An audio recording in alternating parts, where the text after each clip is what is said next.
नमस्कार मित्रों। आज हम वैदिक नारी श्रृंखला की 14वीं कड़ी में वार्ता कर रहे हैं वेद माता सावित्री पर। तो आइए कुछ जानकारी प्राप्त करें। वेद माता सावित्री, स्वागत है आपका।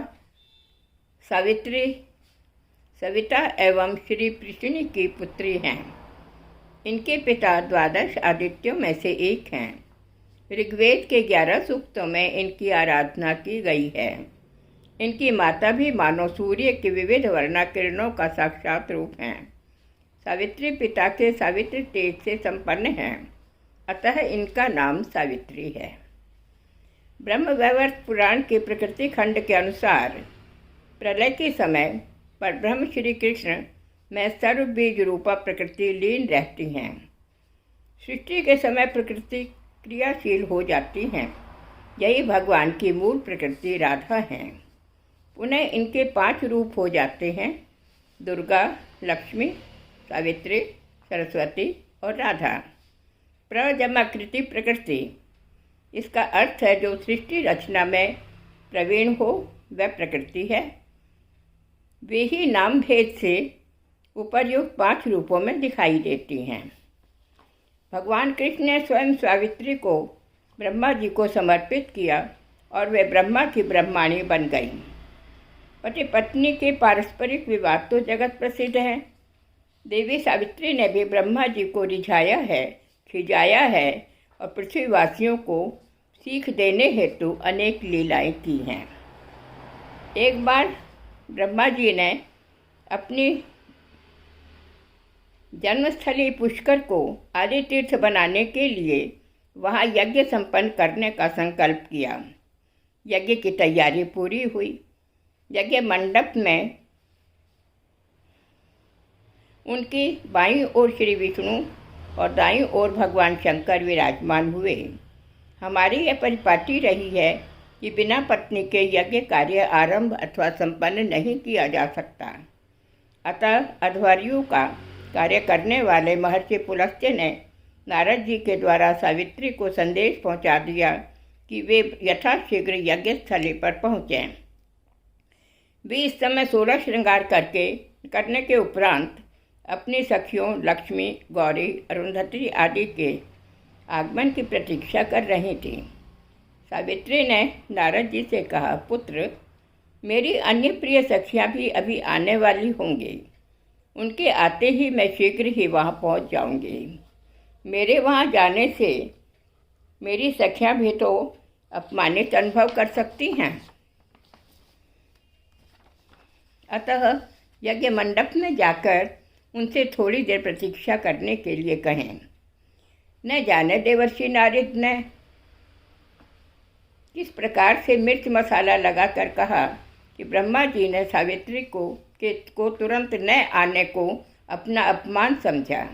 वे सावित्री से रुष्ट हो गए और काललोप का बहाना बनाकर देवों को शीघ्र ही अन्य पत्नी की व्यवस्था करने को आदेश दे दिया। देवराज इंद्र तुरंत वहाँ से चल दिए और रूप लावण्य से संपन्न एक आभीर कन्या का अपहरण करके ले आई। उस समय वह कन्या रुदन कर रही थी। देवमंडली और ऋषियों को देख वह आश्वस्त हुई और जब उसे कारण ज्ञात हुआ तो वह मन ही मन अपने भाग्य की सराहना करने लगी। ब्रह्मा ने भगवान विष्णु से अनुमति प्राप्त कर गांधर्व विधि से उसका पानी ग्रहण किया। अनंतर उस कन्या का गायत्री नाम रखकर यज्ञ मंडप में ले गए। यज्ञस्थली मंत्रोच्चारण से गुंजरित हो गई। इन सब गतिविधियों से अनजान सावित्री सखियों सहित जब यज्ञस्थली पहुंची तब उन्होंने देखा कि उनके पति के साथ वामांग में एक कामिनी बैठी है। तो सावित्री को वस्तुस्थिति का आभास हुआ।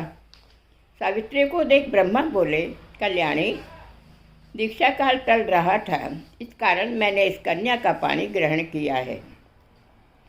इसे तुम अपनी छोटी बहन ही समझो। यह सुनकर सावित्री के क्रोध की सीमा न रही। उसने वहाँ उपस्थित अपने पति ब्रह्मा, ऋषियों, विष्णु आदि सभी को श्राप दे डाला। उसने ब्रह्मा जी से कहा कि कार्तिक मास की पूजा के अतिरिक्त अन्य किसी मास में तुम्हारी पूजा नहीं कोई करेगा। अनंतर दुखित हो सावित्री यज्ञ स्थली से निकलकर जेठ पुष्कर चली गईं। नारायण विष्णु ने देवी सावित्री को सांत्वना दी। वे शांत हो गईं। यहाँ यह भी स्पष्ट करना आवश्यक है कि सावित्री और गायत्री में अभेद है। सावित्री ही ब्रह्मा जी से मूर्त अमूर्त दोनों रूपों में आबद्ध हैं। प्रणव वेदों का मूल है और सावित्री चारों वेदों की माता, ये सदैव श्वेत वस्त्र धारण कर हाथ में जपमाला लेकर जप में लीन रहती हैं। ये पृथ्वी, अंतरिक्ष, स्वर्ग तीनों लोकों में व्याप्त हैं।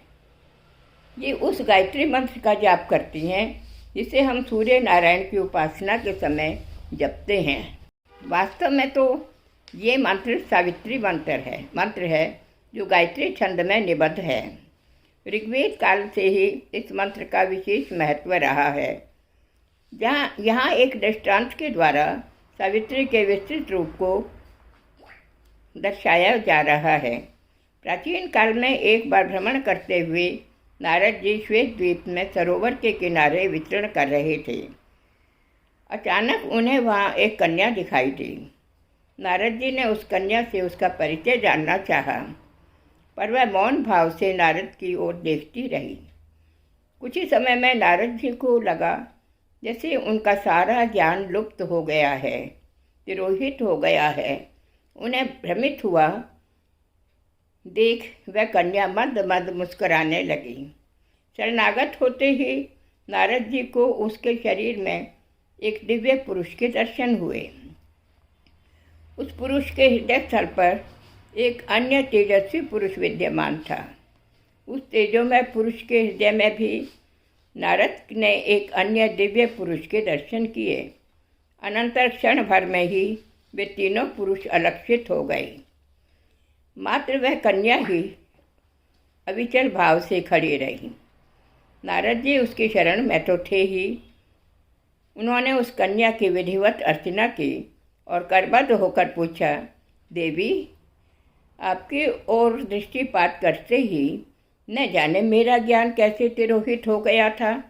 कृपया यदि आप मुझे इस योग्य समझती हैं तो अपना परिचय भी प्रदान कीजिए। वह कन्या बोली, मैं सावित्री हूँ, वेद माता सावित्री। तुमने मुझे नहीं पहचाना तो तुम्हारा ज्ञान तिरोहित हो गया, वेद ज्ञान विस्मृत हो गया। वेद माता के दर्शन कर नारद ने स्वयं को धन्य माना। उन्होंने पुनः माता को प्रणाम कर उनसे पूछा, हे माता, वे तीन कौन थे जिनका स्थान आपके हृदय पटल पर था?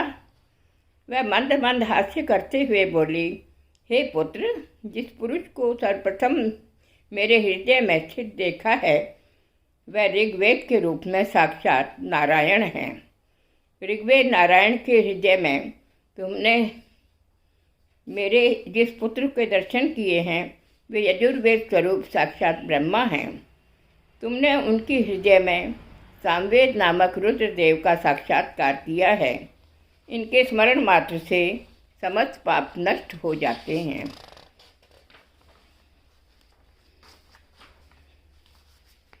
हे पुत्र,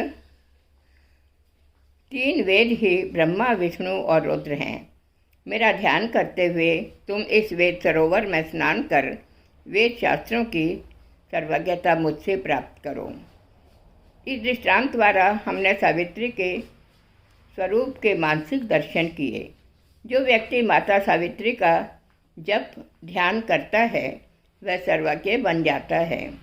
पृथ्वीवासियों के कल्याण के लिए माता सावित्री सदैव सतर्क रहती हैं। भारतवासियों को तो विशेष रूप से यह विशेषता है कि वे प्रकृति के उपादानों के ऋण से उऋण होने के लिए सदैव प्रयत्नशील रहते हैं। गायत्री मंत्र द्वारा सूर्य की उपासना भी इसी भाव से की गई है, जिसके फलस्वरूप वे सुख, समृद्धि और आरोग्यता से युक्त हो सुखी जीवन व्यतीत करते हैं। धन्यवाद।